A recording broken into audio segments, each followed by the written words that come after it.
할렐루야. 봉화산 평화통일구 기도원 다니엘 치유 기도의 시간입니다. 오늘도 계속해서 오즈왈드 챔버스 목사의 주님은 나의 최고봉, 주님은 나의 최고봉. 오늘은 147번째 시간으로 제목은 질문 없는 계시, 질문 없는 계시. 아주 중요한 내용이죠. 한국교회에 꼭 필요한 말씀이라고 저는 믿습니다. 본문 말씀은 요한복음 16장 23절. 그날에는 너희가 아무것도 내게 묻지 아니하리라.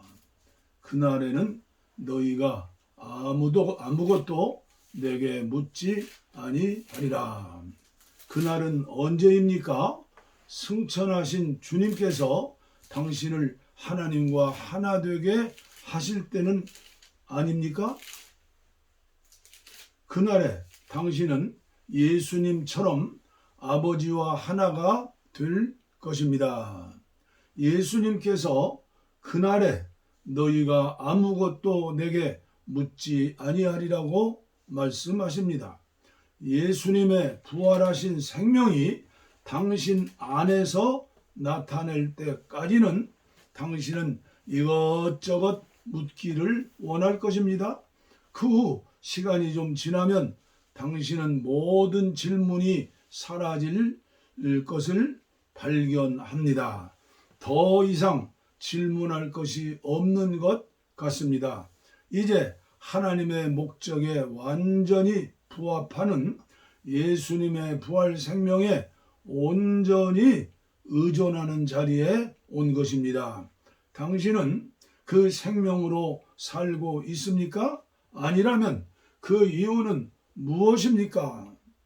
당신이 잘 이해할 수 없는 이 어두운 것들이 있을지라도 그것이 하나님을 향한 당신의 마음을 떼어놓을 수 없습니다. 그날에는 너희가 아무것도 내게 묻지 아니하리라. 당신은 물을 필요가 없습니다. 당신은 하나님께서 주의 뜻에 따라 모든 것을 이루어 가신다는 것을 분명히 확신하기 때문입니다. 당신의 마음 상태는 실제로 요한복음 14장 1절처럼 될 것이고 더 이상 질문할 것이 없어집니다. 너희는 마음에 근심하지 말라. 하나님을 믿으니 또 나를 믿으라. 이상하게 당신과 하나님 사이에 뭔가 끼어들면 당신의 지성으로 설명하려고 하지 말고 당신 속에 성향 가운데 무엇이 잘못되었는가를 찾으십시오. 당신의 성향이 예수님의 생명에 기꺼이 항복하면 당신은 아버지와 더 이상의 거리를 느끼지 않게 되며 완벽하게 다 이해하게 될 것입니다. 왜냐하면 주님께서 당신을 아버지와 하나 되게 하셨기 때문입니다. 그날에는 너희가 아무것도 내게 묻지 아니하리라. 아멘.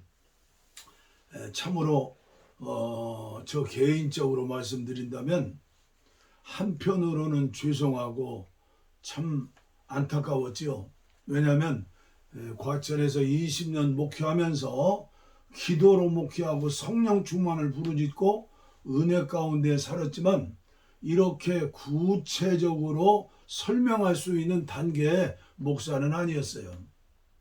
그러나 그 후에 선교사의 삶을 살면서 수많은 시간 영성의 책들을 보고 앞서가시는 분들의 메시지도 들어보고 저 개인적으로 씨름하면서 깨닫게 된 거예요. 그래서 제가 사실은 유튜브 방송을 시작한 것도 우리 한국교회에 꼭 필요한 메시지이기 때문에 전하게 된 거예요.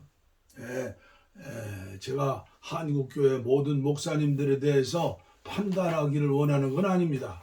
그러나 오늘 이 질문 없는 계시에 대해서 알고 믿고 살고 전하는 교회가 과연 얼마나 될까? 안타까운 마음으로 오늘 저희 유튜브를 찾아오는 분들이 극히 적어도 저는 세례요한처럼 그 많은 위대한 종은 아니지만 주님의 소리가 되어 세상 죄를 지고 가는 하나님의 어린 양을 증거하는 거예요. 어떻게 해야 오늘 질문 없는 계시의 신앙까지 들어갈 수 있느냐? 한 가지로 말씀드리면 바울 사도 시대에 성경, 신약 성경이 없었어요. 오직 구약 성경만 있었죠. 구약 성경도 종교 지도자들이나 일부의 크리스찬이 하나님 믿는 유대교인들이 있었지. 그 엄청난 두루마기의 책, 양피지에 쓴 책을 가질 수가 없었죠. 그러나 예수님이 오셔서 말씀하시고 사시고 죽으시고 부활하시고 승천하셨어요.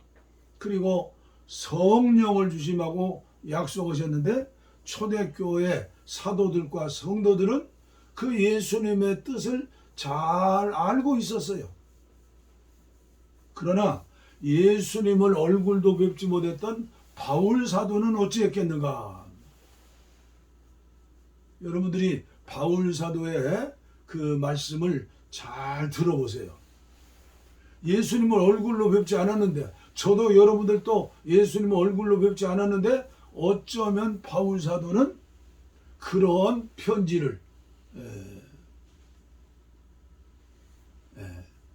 로마서에서 히브리서까지 바울 서신이라고 저는 알고 있거든요. 믿고 있죠.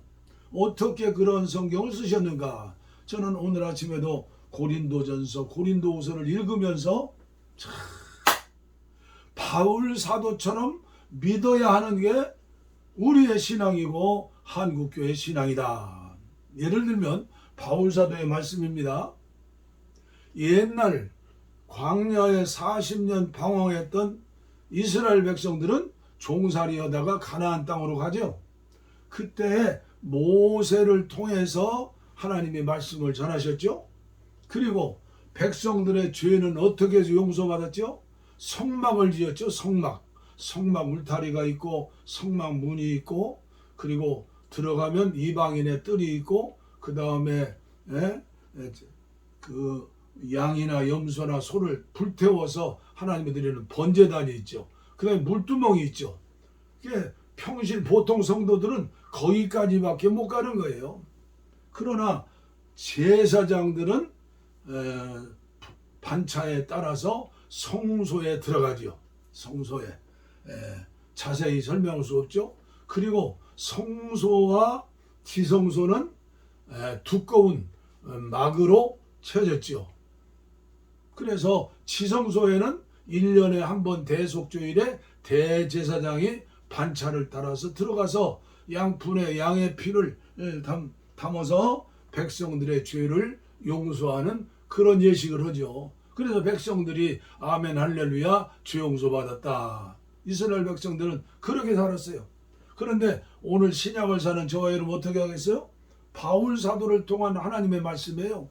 모세는 돌에다가 비석 만들어 십계명을 썼다. 그러나 오늘을 사는 저와 여러분들은 고린도후서 5장, 15장, 16장 보세요. 나는 예수님이 살으셨던 그때의 일도 잊어버렸다. 오늘 여기에서 나를 통해서 들려주시는 주님의 세미한 음성, 그런 은혜, 그걸 기록한 게 바울사도예요. 바울서신. 그래서 바울서신은 옛날 구약시대는 돌비의 십계명을 썼지만 이제는 당신들의 깊은 마음속에, 더 쉽게 말하면 당신들의 영 안에 주님이 생명 주시는 영으로 오셔서 글씨를 쓴 게 아니라 마음의 비석 신비에 새기시고 역사하신다. 예수님이 십자가 위에서 운명하시는 순간 어떻게 됐어요? 천둥번개가 치고 돌이 무너지면서 예루살렘 성전, 헤롯 성전이죠. 헤롯 성전의 성소와 지성소의 막이 위에서부터 밑으로 쫙 갈라졌어요. 이걸 우리는 새 언약이라, 새 영이라, 구약의 믿음이 아니라 새로운 믿음이에요. 생명 주시는 영으로 오신 예수님이 오셔서 죽으심으로 하나님과 우리 사이에 막혀진 담이 완전히 휘장이 위로부터 밑으로 하나님의 은혜예요. 그래서 제가 저와 여러분들이 예수 믿고 예수님 영접하고 성령님을 모시고 살지 않아요? 갈라져서 우리는 직접 들어갈 수가 있는 거예요. 직접 주님과 대화하고, 그걸 제가 지난 2년 동안 계속 말씀을 드린 거예요. 이제는 제 대제사장도 필요 없고 제사장도 필요 없고, 양이나 소나 제물도 필요 없고 오직 예수님, 그분이 휘장은이 되어서 찢으셨어요. 그래서 법궤 안에 있는 십계명도 예수님의 탄생을 의미하고, 그리고 또 하늘에 내려온 만나가 있잖아요. 또 우리 예수님을 우리가 먹는 것 아닙니까? 양식으로. 이 땅에 오셨죠. 그 다음에 아론의 쌍난 지팡이는 뭐예요? 예수님이 살아계셔서 하나님이시기 때문에 죽으시고 부활성천하신다. 예수님에 대해서 말씀하신 거예요. 그 예수님이 영으로 여러분들의 영 안에 계시니까 이제는 그분이 나의 마음에 거처가 되는 거예요. 왕궁이 되는 거예요. 그러므로 그분이 하나님의 아들이라면 저와 여러분들은 둘째 아들, 셋째 아들, 하나님의 아들이 되고 자녀가 되고 왕 같은 제사장이 됐다 그 말이에요. 그럼 어떻게 살아야 해요? 예수님처럼 살고 바울처럼 살아야 해요. 오늘 말씀은 그 말씀이에요. 그 생명으로 살고 있는가? 김광동 목사는 살고 있는가? 질문하지 마세요. 하나님의 은혜 가운데 나를 보세요. 이 유튜브를 통해 보시는 분들, 집사님이든 권사님이든 장로님이든 목사님들이든 오늘 here and now, 오늘 우리는 모세 광야 시대도 아니요, 성전 시대도 아니요, 구약 시대도 아니요, 신약 예수님이 승천하시고 다시 성령으로 우리 안에 오셨다. 우리 안에 계시는 거예요. 여러분들의 교회 안에 계시는 거예요. 하나님은 만유의 하나님이라고 그래요. 우주 천하 만물에 어디 안 계신 게 없어요. 그러나 감사한 것은 예수님이 십자가에 피 흘려 죽으심으로 우리 영 안에 계신다. 이를 공식으로 알면 무슨 소용이 있어요? 그 주님과 늘 사귀어야죠. 그래서 요한서신을 읽어보세요. 사복음서 중에서도 마지막까지 100세 이상 살았던 사도 요한의 메시지, 그리고 요한일서, 요한이서, 요한3서, 요한계시록도 마지막 21장, 창세기 1장에서 3장까지가 중요하고 요한계시록 마지막 20장, 21장, 22장 읽어보세요. 들어보세요. 지식으로 듣지 말고 기도로 들으세요. 그러면 이단들이 1000만 명이 생겨도 아무 소용없어요. 그들에게 끌려가지 않아요. 그들을 주님 앞에 인도할 수 있어요. 왜요? 불쌍히 여기고 그들을 위해 기도하니까. 신천지다, 이단이다, 교회다가 신천지, 출입금지, 간판 붙였다고 안 옵니까? 엊그저께도 제가 아는 목사님이 저 원주 끝털이 교회 개척에서 아주 아름다운 교회로 쉼이 있는 교회 놨는데, 그 신천지 아줌마들이 2명, 3명 주일 와서 헌금도 많이 하고 그런데요. 그래서 헌금 주면서 내쫓아버렸대요. 하여튼 우리 목회자들이 저부터도 성도들에게 그런 것을 가르치지 못하고 그렇게 살지 못하니까, 그러니까 가라지들이 자꾸 생기는 거요. 아니 코로나19로 교회가 2만 개가 사라졌다. 이게 말이 됩니까? 자살하는 사람들이 안 믿는 사람이나 믿는 사람이나 비슷하대요. 이게 말이 됩니까? 이혼하는 사람도 비슷하대요. 말이 됩니까? 공신력 있는 그 조사하는 단체에서 보니까 불교, 천주교, 기독교 우리 개신교회가 진리를 얘기하고 천주교 이단이다 뭐 불교 이단이다 사입이다 하지만 우리 개신교회가 제일 신뢰도가 추락했다는 거예요. 제가 답답하고 폭폭하고 안타까워서 시간마다 전하는데 또 내가 잘 아는 목사님은 그러더라고요. 목사님 유튜브 설교를 들으면 진보적인 것 같아요. 그게 무슨 얘기요? 평화통일 얘기하니까 빨갱이 같은 얘기는 빨갱이라는 거예요. 그런 사람들이 정말로 구원받는 믿음이 있을까요? 북녘 땅에 2,500만 동포들을 위해 기도하자고 그러는데 평화 통일되면 우리나라 망한다고 기도하지 말라는 목사도 있어요. 성도들은 많아요. 영혼을 사랑하지 않는 목사, 장로, 권사들이 제대로 된 믿음이 있어요? 내가 요새 외치는 게 그거요. 전도는 못 하더라도 전도문은 막지 말아라. 제발. 전도문 막는 일 하지 말아라. 코로나19 만나서 우리 한국교회가 얼마나 전도문을 막았어요. 극히 일부의 지도자들 때문에. 제가 판단하고 또 뭐 제가 잘났다고 그런 얘기가 아니에요. 한국교회 미래가 오늘 현실의 상태예요. 오늘 질문 없는 계시, 이것은 특별한 사람이 주시는 은혜가 아니라 모든 크리스찬들은 포도나무 가지 딱 붙어 있는데 기도해서 말씀 듣고 기도해서 세미한 음성 듣고 순종하면서 날마다 기뻐하고 감사하고 기도하고 주님과 사귀며 함께 동행하는 삶을 살아야 하지요.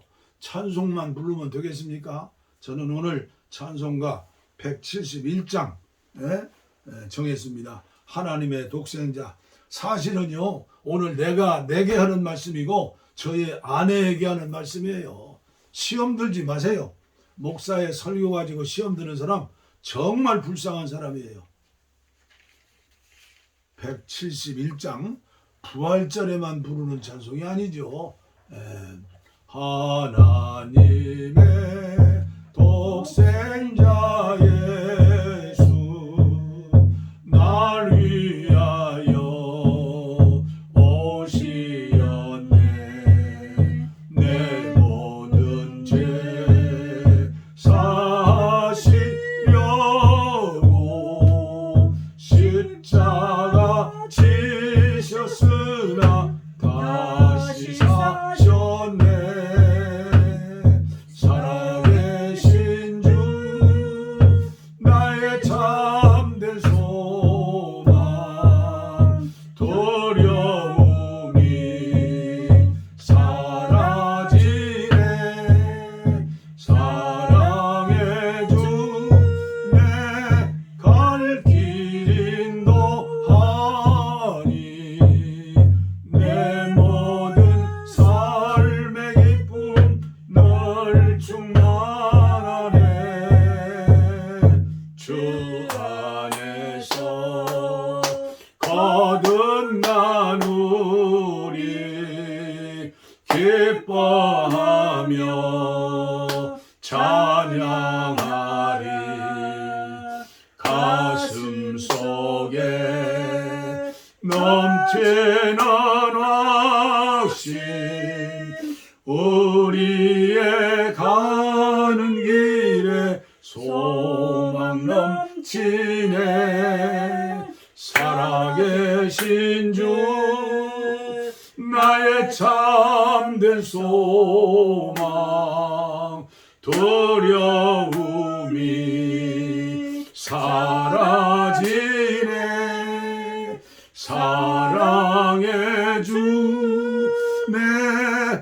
갈 길인도 하니 내 모든 삶의 기쁨 늘 충만하네. 선한 싸움 다 마친 후에 오래 주님 배우리라. 사망 권세 다 물리치고 주님의 다스리니 영광 넘치네. 살아계신 주 나의 참된 소망 두려움이 사라지네. 사랑의 주 내 갈 길 인도하니 내 모든 삶의 기쁨 늘 충만하네. 아멘. 아버지 하나님 감사합니다. 오늘도 다니엘 치유 기도에 아버지의 예배하게 하심을 감사합니다. 오스왈드 챔버스 목사님의 어깨 위에 올라서 아버지와 바울 사도를 통해서 사도 요한을 통해서 제자들을 통해서 초대교회 순교적인 신앙을 가지고 살았던 아버지여 사도행전의 말씀을 통해서 우리는 기억하고 살아야 하는데 아버지여 옛 계명 가지고 모세 율법 가지고 아버지여 살고 있지는 않습니까? 이미 주님이 십자가 위에서 다 이루었다 말씀하시고 지성소로 가는 아버지여 휘장이 위로부터 갈라졌는데 오늘 이종은 지난날 목회할 적에 아버지여 굵은 바늘로 찢어진 아버지여 지성소에 아버지여 장막을 깁고 있어서 평생에 목회할 때 십계명을 지키라고 아버지여 막 겸손하라고 순종하라고 헌신하라고 충성하라고 전했습니다. 아버지여 인간의 힘으로는 바울도 나 같은 죄인이 지키지 못해서 오라 나는 곤고한 사람이로다 외쳤는데 로마서 8장 이후에 그는 이 새 언약을 깨닫게 되고 살게 되고 이제는 이제 신앙생활 아버지 성령 충만하다는 고린도 교회가 잘못된 신앙의 길로 빠졌을 때 아버지여 새로운 영으로 이렇게 살으라고 영적인 세계에 분명히 말씀해 주셨는데 참된 자유를 얻지 못하고 지금도 율법적인 신앙 가운데에서 종교생활을 하면서 평생을 예수 믿어도 예수님의 마음 담지 못하고 예수님의 성품 담지 못하고 불신자들과 똑같은 삶을 지도자들 삶을 살고 있지는 않습니까? 용서하여 주시옵시고 우리가 믿음으로 구원받는다고 쉽게 생각하지 않고 아버지 오늘의 말씀을 통해서 이 유튜브 방송을 들으시는 분들마다 새로운 영 성령이 우리 안에 주인이 되시어서 우리의 정신 혼 마음 생각과 감정과 의지를 완전히 주장하고 우리는 100% 영의 은혜로 주시는 생명으로 자라서 순종할 수 있고 예수님의 복음을 십자가의 복음을 땅끝까지 전하는 일에 초대교회 성도들 사도들처럼 우리 다시 왕같은 제사장 되어 쓰임받을 수 있도록 은총을 베풀어 주시고 북녘 땅에 2,500만 영혼들을 긍휼히 여겨주시고 어서속히 열어주시어서 아버지여 마을마다 교회를 세우고 세계복음화를 위해서 8천만 대한민국 한국교회가 되어 아버지여 마지막 시대 복음 전하는 위대한 사명을 안고 쓰임받을 수 있는 한국교회 되게 하시고 아버지여 곁길로 가고 복음의 전도의 문을 막고 아버지여 생명을 알지 못하고 아버지여 율법적인 삶을 사는 수많은 목회자들 수많은 성도들이 있습니다. 지난날을 생각하면 예수님의 성품을 닮아 예수님처럼 사는 성도를 과연 한 명이라도 아버지여 양육했는가 생각할 때 아버지여 부끄러운 죄인입니다. 이 시간 말씀이 아버지여 나팔 소리가 되어서 한국교회를 깨우는 아버지여 말씀이 되어지게 하여 주시고 어서 속히 평화 통일을 허락해 주시옵소서. 이 나라를 아버지여 섬기고 있는 윤석열 대통령과 그의 부인을 축복해 주시고 저가 하나님 앞에 두 손 들고 회개하고 새 사람 되어서 임기 동안에 자랑스러운 대한민국을 세울 수 있는 지도자가 되게 하여 주시옵소서. 감사합니다. 예수님의 이름으로 간절히 축복하옵고 기도하옵나이다. 아멘. 의뢰의 손